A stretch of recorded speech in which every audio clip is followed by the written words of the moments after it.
Benchmark of greatness. If you ask many baseball critics and pundits, who is the greatest catcher to ever live? Well, if they say Johnny Bench, it would be hard to argue against it.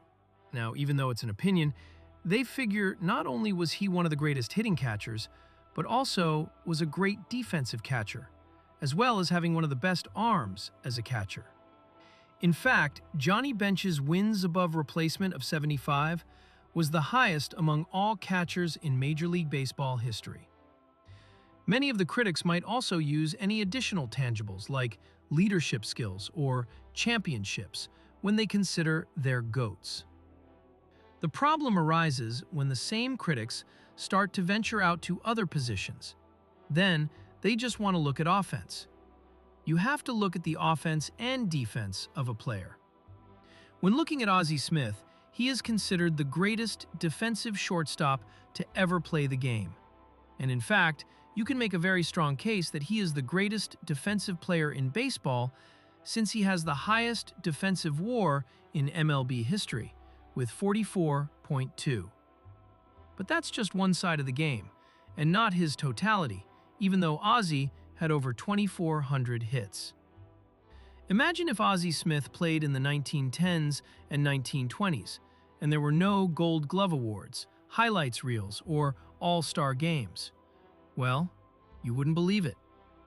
Sometimes the topic of who is the greatest center fielder to ever play the game is debated.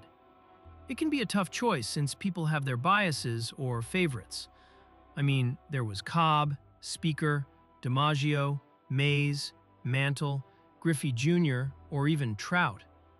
Well, statistically, Willie Mays would be the smartest choice, because, like Bench, he has the highest WAR among center fielders with 156. It's not hard, even before analytics, one could consider Mays's offense, defense, and base running. Even Ty Cobb even mentioned he thought Mays was special in an interview.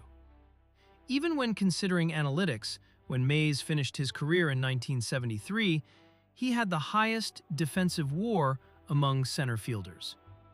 Since then, he has been surpassed in defensive WAR by Blair, Kiermaier, and now Andruw Jones. In closing, I just want people to be honest with assessing their greatest teams or players who played a particular position. They just want to look at offense and not defense. And it's hard to look at how great a player was defensively if they played before the 1950s, when many people consumed the sport on radio and newspapers. We know there were some amazing defensive plays and players back in the dead ball and live ball eras. It's just hard to prove, as some of the reputation was passed down from word of mouth and some use of defensive analytics. I remember the 90s with center fielders like Lofton, Griffey Jr., Puckett, and Devon White, and Otis Nixon scaling the wall to rob hitters of home runs. Those highlights will always be there for us to remember, and they don't exist prior to the 1950s. Remember, it's the totality of the player, the complete player, that should be held to the highest regard. Like Jordan in basketball, he was great offensively and defensively. This is baseball, so let's consider the total player.